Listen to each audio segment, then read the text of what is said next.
Et Nathalie, donc je te laisse la main pour clôturer cette manifestation avec la dernière table ronde. Oui, je vais pas clôturer toute seule, je vais être accompagnée de 3 personnes, 3 messieurs. Donc je vais d'abord introduire cette table ronde qui va être consacrée à la ressource en eau. Donc ça a été déjà évoqué dans l'intervention précédente que la ressource en eau, elle est liée aussi au changement climatique, avec une alternance de canicules, de phénomènes pluvieux prolongés, parfois intenses. Encore une fois, le Nord-Pas-de-Calais en est témoin. La question de la gestion et du suivi de la ressource en eau se pose, mais tant en termes de quantité que de qualité, puisque quand il y a moins d'eau, qu'il y a des périodes de sécheresse, on peut se poser la question aussi de la qualité de l'eau résiduelle dans les nappes, avec des problèmes de pollution notamment. L'idée étant qu'il faut assurer un approvisionnement continu pour nos activités humaines, mais aussi pour garantir la préservation de la biodiversité. Donc on va évoquer dans cette dernière table ronde quelques outils et données disponibles concernant la ressource en eau. Et pour cela, je vais inviter à me rejoindre Jérémy Doussin, hydrogéologue à la direction de l'environnement au département de la Drôme. Bonjour Jérémy. Philippe Marie, directeur de projet Transition environnementale et résilience à l'Agence d'urbanisme de l'aire métropolitaine lyonnaise. Et Julien Moronval, chef de service grand cycle de l'eau au Parc naturel régional du Haut-Jura. Bon, je vais me mettre encore là. Il faudra me faire des coups.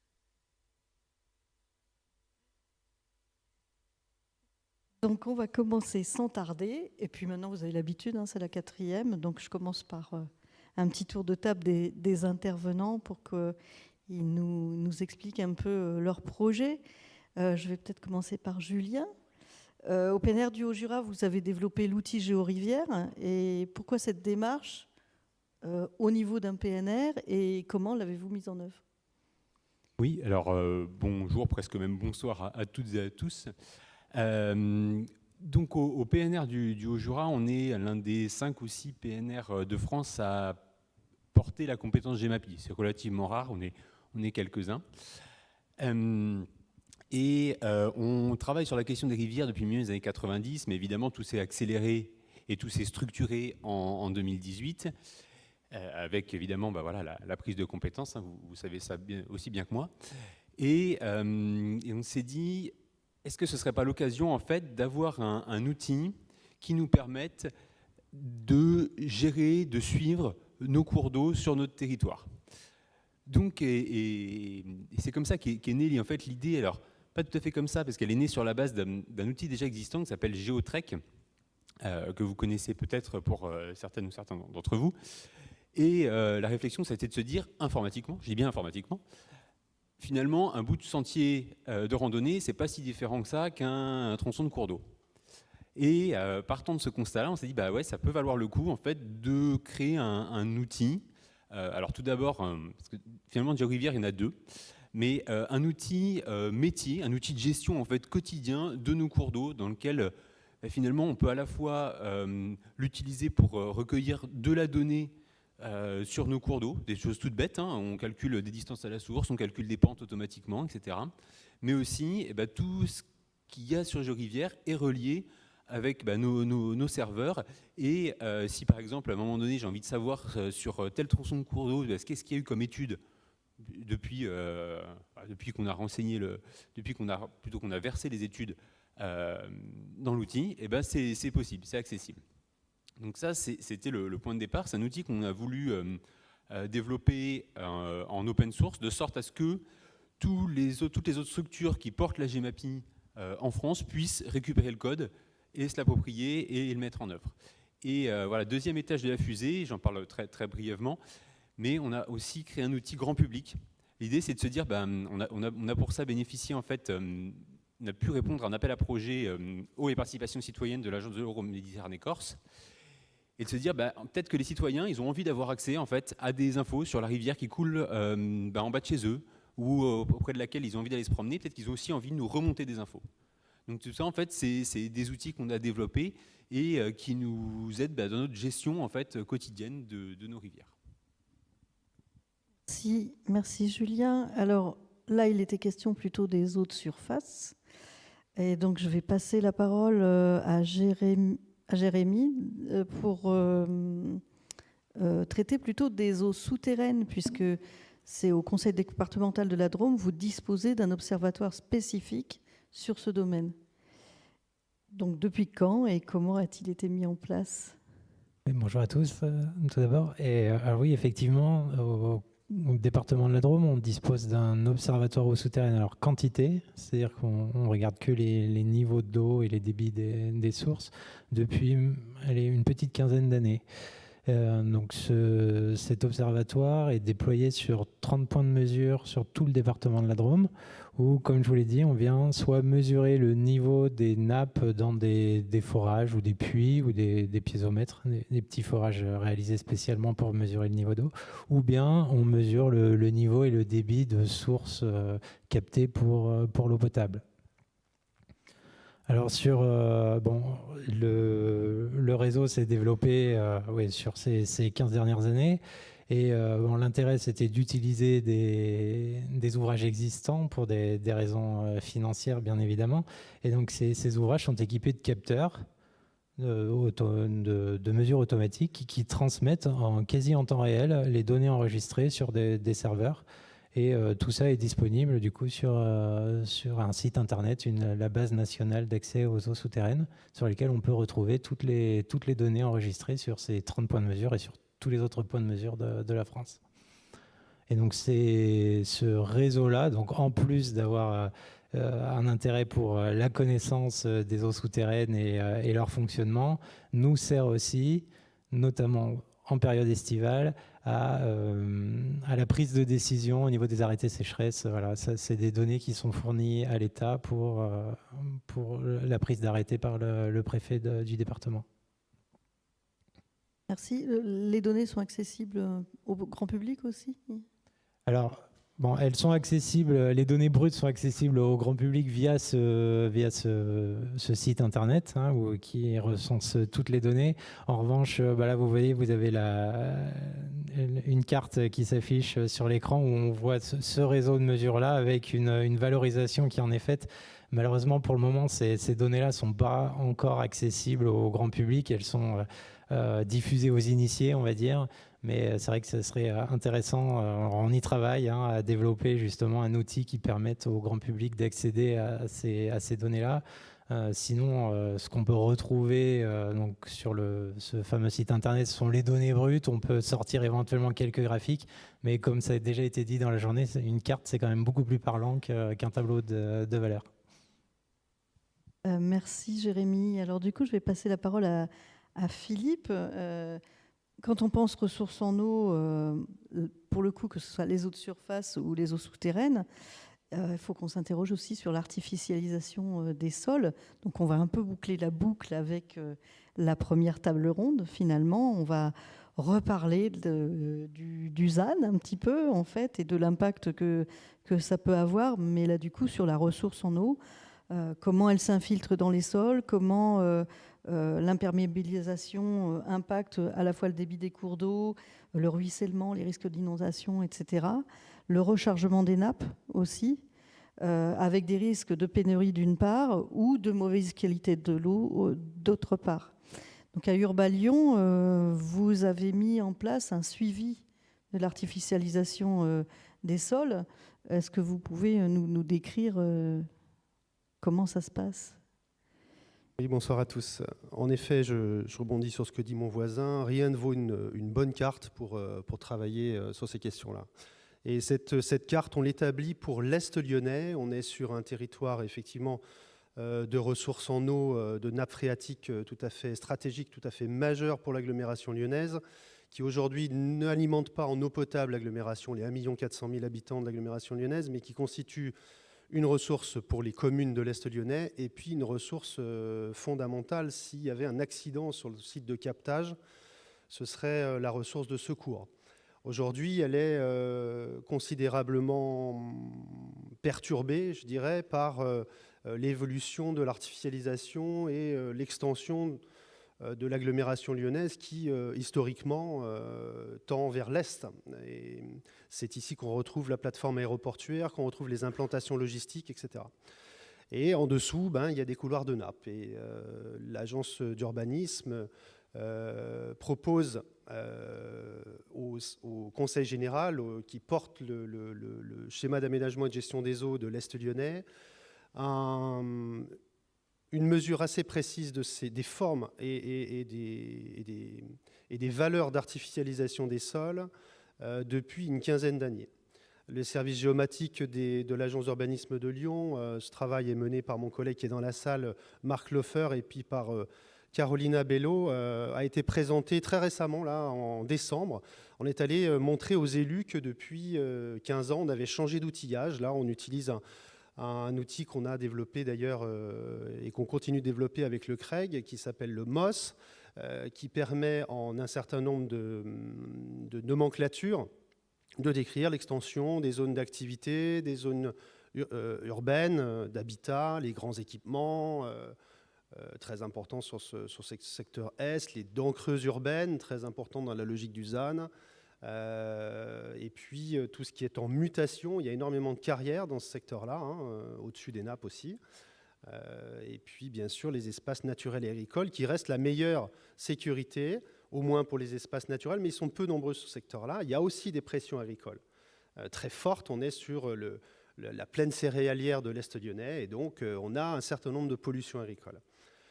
Les élus sont en responsabilité au niveau de la commission locale de l'eau pour donner des autorisations régulièrement sur les implantations urbaines, logistiques, infrastructurelles de ce secteur. Et pourtant, le travail que nous menons depuis un certain nombre d'années montre que, peu ou prou, c'est environ 1000 hectares qui changent de destination, principalement des espaces agricoles qui mutent tous les 10 ans. Alors on mesurait ça avec Spot-Tema il y a quelques années, on mesure ça avec le MOS aujourd'hui, et les valeurs, même si elles ne doivent pas être comparées, parce qu'on n'utilise pas la même paire de lunettes, restent très constantes en réalité. Merci Philippe. Alors du coup, je vais passer à la deuxième partie de cette table ronde et vous demander, alors le premier qui veut prend la parole, bien sûr. Vous avez évoqué, donc Julien a notamment évoqué le fait que GeoRivière, c'était finalement disponible, enfin reproductible, qu'il était important que d'autres territoires puissent s'en emparer. Donc c'est la question de cette reproductibilité, à la fois des méthodes en fait de traitement des données, et aussi la question qui va avec, c'est la question du transfert de compétences. C'est-à-dire qu'il ne suffit pas de mettre à disposition une méthode et un outil. Parfois, il y a aussi besoin d'accompagner ça. Du coup, ma question, ça serait quel conseil donneriez-vous aux gestionnaires de données qui seraient chargés de mettre en œuvre des dispositifs similaires? Par quel bout on commence? Quels sont les écueils à éviter? Et comment on peut arriver à profiter, entre guillemets, de votre expérience et du fait que vous avez débroussaillé le terrain quelque part en travaillant sur ces domaines? Alors je vais tâcher de débaucher une réponse. Je dirais, j'enfonce une énorme porte ouverte, vous m'excuserez, c'est de bien définir son besoin. Ça, c'est parce que nous, on se rend compte, malgré tout, que, alors notre GeoRivière, on en est très content, mais il y a quelques modules qui ne nous servent pas tant que ça. Donc typiquement, on a mis, mais aussi en se disant, comme c'est un outil qu'on a voulu reproductible, en disant peut-être qu'il y a d'autres structures qui auraient besoin de ça. Par exemple, on a mis un module contentieux pour comment dire, stocker et consigner et du coup faire le lien entre les dossiers et la spatialisation de tous les contentieux qu'on peut avoir. Bon, il s'avère, et tant mieux qu'on n'en a pas 150 en cours, mais voilà, nous c'est typiquement un besoin, qui n'est pas énorme pour nous. Par contre, il peut être plus important pour une autre structure, en fonction du contexte, en fonction des tensions qu'il peut y avoir sur le territoire. Donc voilà, une porte ouverte, certes, mais la définition vraiment du besoin initial. Moi, je dirais que j'ai pris l'habitude de ne pas donner de conseils sur la gestion de données à mes collègues qui gèrent la donnée. Par contre, ils viennent souvent nous chercher en nous disant, en fait, on a, et notamment dans le domaine de l'eau, on a énormément de données accessibles, mais difficiles aujourd'hui à organiser, à gérer, parce que la question derrière n'est pas posée. En matière d'adaptation au changement climatique, ce qu'on est en train de faire, c'est pas seulement décrire des phénomènes naturels, c'est aussi décrire des phénomènes de pression anthropique, des pressions de nos activités au quotidien. Je parlais de l'agriculture sur la plaine de l'Est lyonnais, ou des pressions logistiques d'implantation de bâtiments qui viennent au droit des nappes, au plus près des zones de sauvegarde, qui vont demain servir, et qui servent déjà aujourd'hui, à l'alimentation en eau potable, aux usages agricoles. Voilà, on a un contexte qui vient renforcer encore les tensions sur ce secteur-là, parce que le changement climatique est là, mais c'est aussi et d'abord une pression anthropique qu'il faut arriver à réguler, et c'est ça l'adaptation. Voilà. Et donc aujourd'hui, dans la masse des informations qui sont à notre disposition aujourd'hui sur la qualité, la quantité, on a besoin de s'adresser à des élus. La réunion du 18 décembre qu'on a conduite avec ma collègue a montré qu'on est dans le domaine de l'eau sur des choses extrêmement complexes, sur lesquelles il y a des arènes démocratiques tout à fait performantes. On s'affranchit des limites administratives depuis longtemps dans le domaine de l'eau, ce qui n'est pas le cas ailleurs. Des gens très compétents ont la compétence pour aller, par exemple, préempter les zones de captage et puis tenir un peu éloigné les pressions urbaines. Mais les élus sont un petit peu désemparés, un petit peu en difficulté pour comprendre ce qu'ils ont à arbitrer. Et que quand on vient leur expliquer que depuis 10 ans, leur territoire continue à s'artificialiser, alors que de temps en temps, ils ont eu le courage de dire non à une implantation logistique, ils n'ont pas eu tout le temps le courage de dire non à une implantation logistique en réalité, mais c'est un peu démotivant. Voilà. Et donc la donnée sur l'eau aujourd'hui, des structures comme les agences d'Urbain sont en capacité de les simplifier. Il faut les simplifier absolument. Quantité d'eau disponible dans les nappes, qui utilise ces nappes, comment on peut aujourd'hui se projeter dans une configuration d'accroissement démographique et de pression liée au changement climatique. Tout ça, c'est des éclairages qu'il faut fournir à nos élus. Je peux juste rebondir très rapidement sur ce que tu viens de dire. Je pense qu'effectivement, ça a été très bien dit, les données sur l'eau, elles sont énormes, il y en a beaucoup. Et finalement, alors je ne sais pas s'il y a des collègues de Rhône Méditerranée Corse dans la salle, mais elles sont beaucoup récupérées par l'agence de l'eau. Soit parce qu'un certain nombre sont redevables. Donc les agences de l'eau savent finalement combien les redevables ont prélevé. Elles savent aussi combien les syndicats des eaux ont prélevé. Elles ont aussi les infos parce que quand on mène une étude sur une rivière ou que sais-je, nous, puisqu'on perçoit la subvention, on est tenu de leur rétribuer la donnée. Et je pense qu'aujourd'hui, il y a encore... et les agences travaillent beaucoup là-dessus, donc je ne jette absolument pas la pierre, mais il y a encore un vrai travail en fait, à mener avec les agences et sur cette question aussi de la donnée et de comment elles sont aussi en capacité de retranscrire la donnée au territoire. C'est-à-dire qu'elles l'aperçoivent, elles la retranscrivent, voilà, il y a les indicateurs sur la directive sur l'eau, etc. Il y a tout un tas de choses, mais c'est beaucoup plus vaste que ça. C'est une masse énorme à traiter et je pense qu'il y a encore un peu de progrès à faire sur ce volet-là. Pour ce qui est des eaux souterraines, alors évidemment c'est reproductible sur tous les territoires, des forages, des sources, il y en a partout.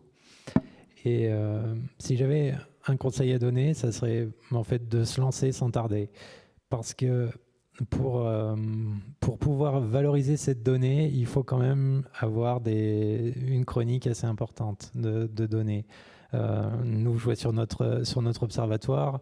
Pour vous expliquer rapidement ce qu'on fait, c'est qu'on ne se sert pas forcément de la valeur enregistrée à un instant T, mais on va regarder cette valeur par rapport aux valeurs enregistrées à la même période les années précédentes pour voir où on se situe en termes d'état de la ressource en eau. Donc pour pouvoir comparer la valeur observée à un instant T avec celle des années précédentes, il faut avoir les années précédentes. Et donc là, je vous dis, on arrive à peu près une quinzaine d'années sur notre observatoire. Et ça commence à devenir un réseau mature. Voilà. En dessous de 15 ans, évidemment, ça donne de l'information, mais c'est quand même beaucoup plus difficile de faire de la statistique et d'avoir des données fiables. auquel on peut comparer ce qu'on observe actuellement. Donc en fait, voilà, le conseil que j'ai donné, c'est de se lancer sans tarder si on veut acquérir de la donnée. Ça, je partage complètement. Alors, je ne sais pas si certains connaissent le pôle karst en Bourgogne-Franche-Comté. Alors, moi, je n'ai pas dit, mais le PNR du Haut-Jura, on est à cheval sur Bourgogne-Franche-Comté et Auvergne-Rhône-Alpes. Et on fait un travail aussi sur toute l'évolution des débits d'étiage. Donc là, je repasse un coup en surface. Et effectivement, en fait, pour avoir des chroniques statistiquement solides et robustes, il faut un certain nombre d'années de données. Sinon, on parle de choses, mais qui n'ont pas une grande valeur statistique.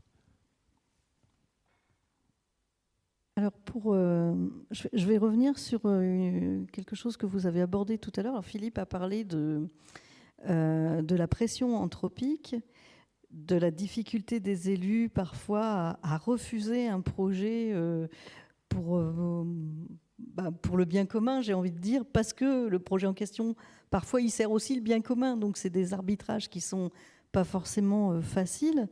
Et puis, vous avez aussi évoqué, donc Julien a évoqué la question des agences de l'eau, du fait de reverser en fait aux agences de l'eau des données. La question que je me pose, moi, c'est pour arriver à avancer sur cette question de la ressource en eau, il y a une question de la sensibilisation, peut-être aussi du grand public. Et est-ce que la circulation des données ou la facilitation de la circulation des données, et notamment l'exploitation des données des agences de l'eau, etc., ça passerait pas par la question des usages, justement, et la question de sensibiliser le grand public, c'est-à-dire être un point d'entrée, en fait, et de se dire, c'est en allant sensibiliser les gens qu'on va se donner un objectif de mieux faire circuler la donnée. Qu'est-ce que vous pensez de cette analyse ?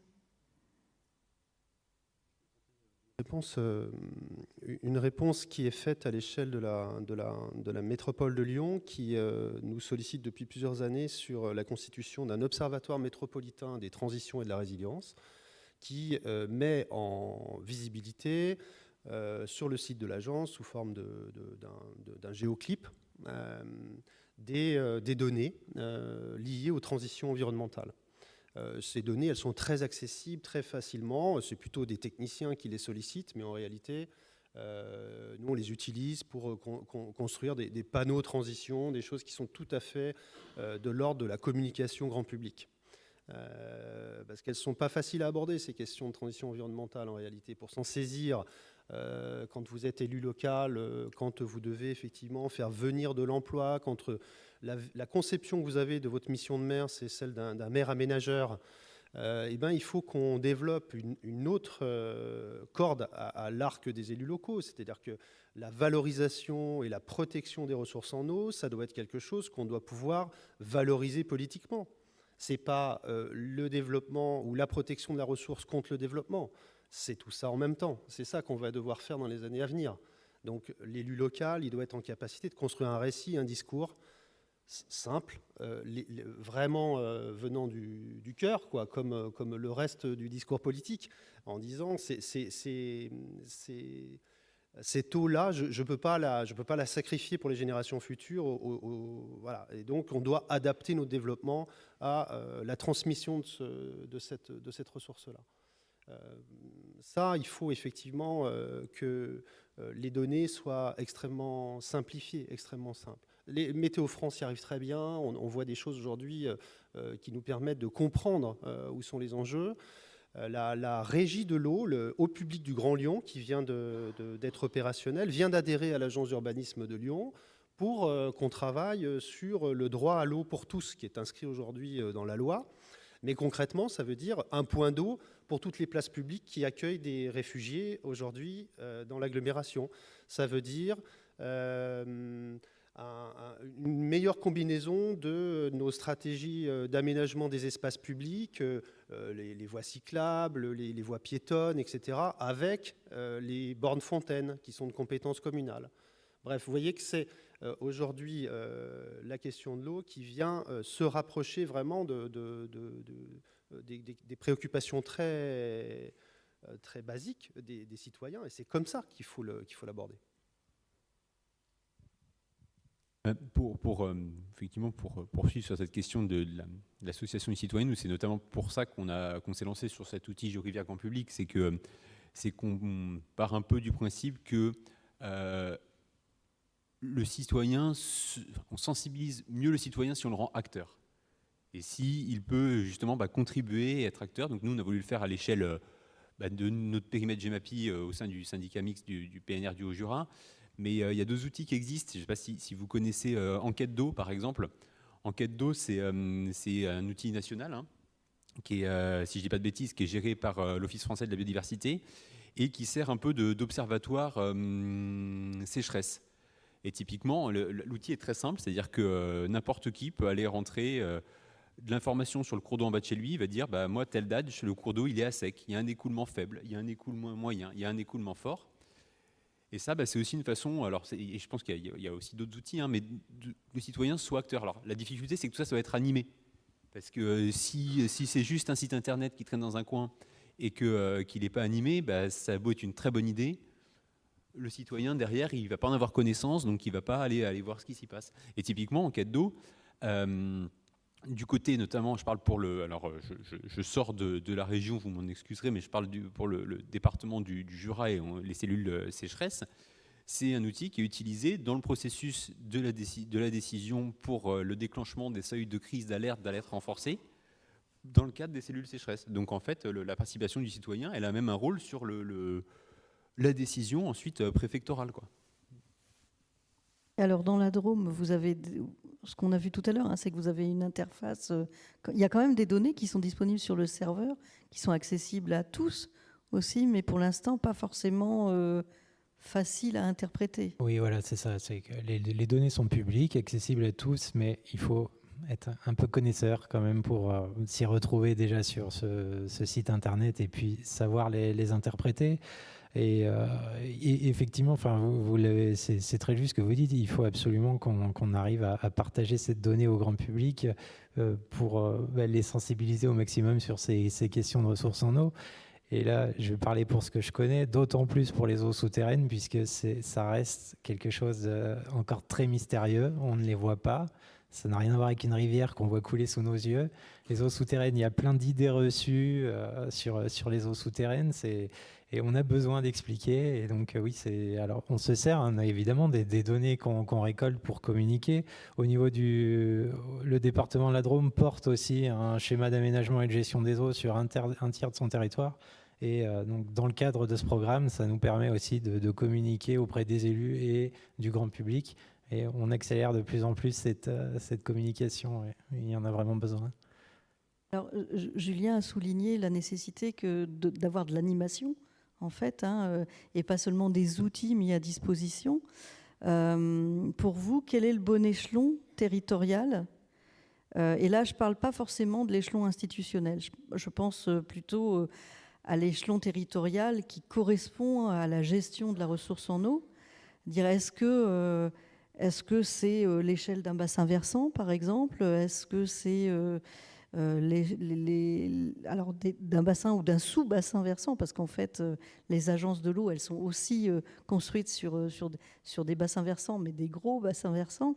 Donc, quel est l'échelon territorial qui serait le plus approprié pour sensibiliser les administrés, les citoyens, sachant que, par exemple, le fonctionnement d'un système hydraulique dans la Drôme, ce n'est pas forcément le même que le fonctionnement du système hydraulique en Savoie, ou un peu plus bas, même, voilà, selon finalement le département. Et là, je reviens du coup aux limites administratives.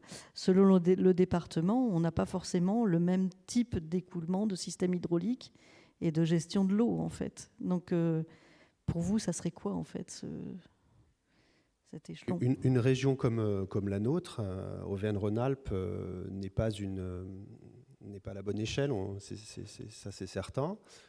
Ça peut être, on a vu toute la journée, une très bonne échelle pour capitaliser de la donnée.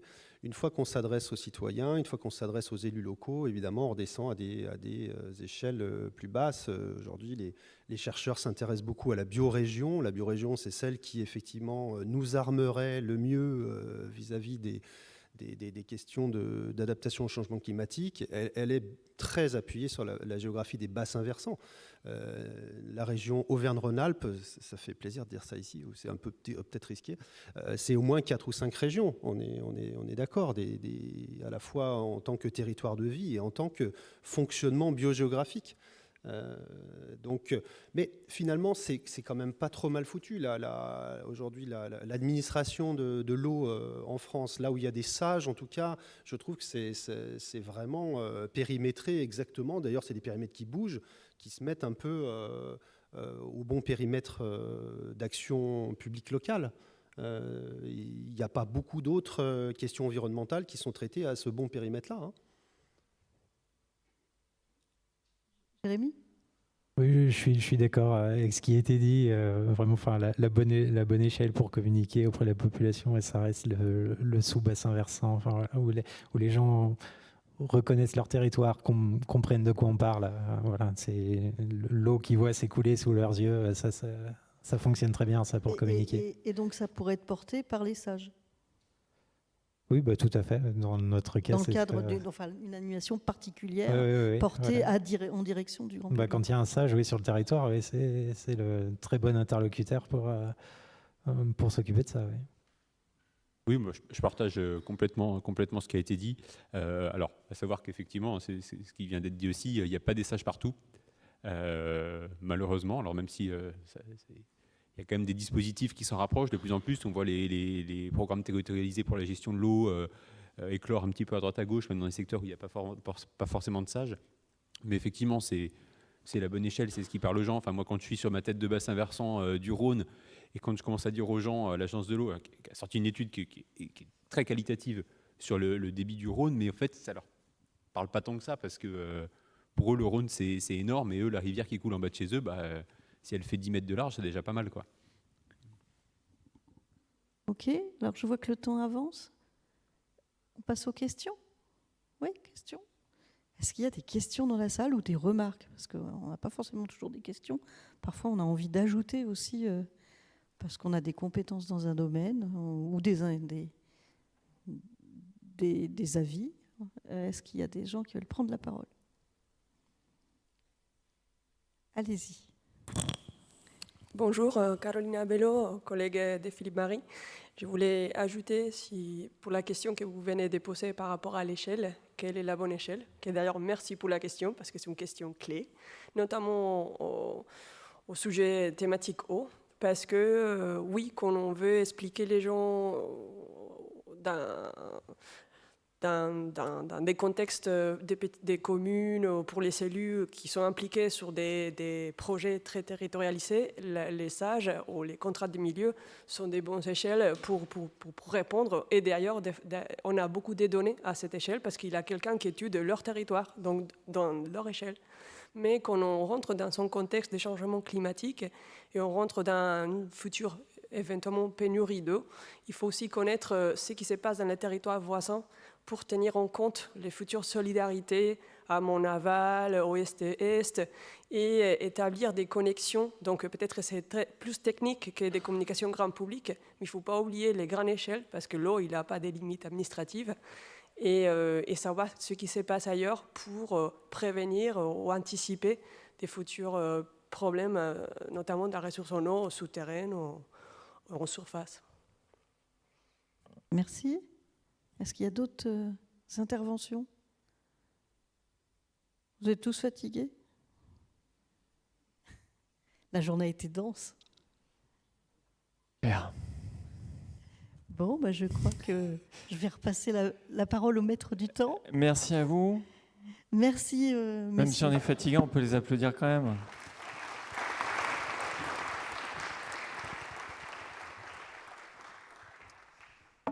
Du coup, c'est facile pour moi, j'ai déjà fait la conclusion. Juste, dernier petit message. Cette petite chose, si vous pouvez la déposer, je crois qu'il y a un petit saladier, comme ça, pof. La région vous remercie d'avance. Voilà, merci à vous tous, et puis on se dit rendez-vous en 2025. Fin 2025, on verra si on attend que la neige revienne. Enfin bon, on verra pour la date. Peut-être en été, ça sera peut-être plus simple pour certaines personnes. Merci à vous tous. À très bientôt.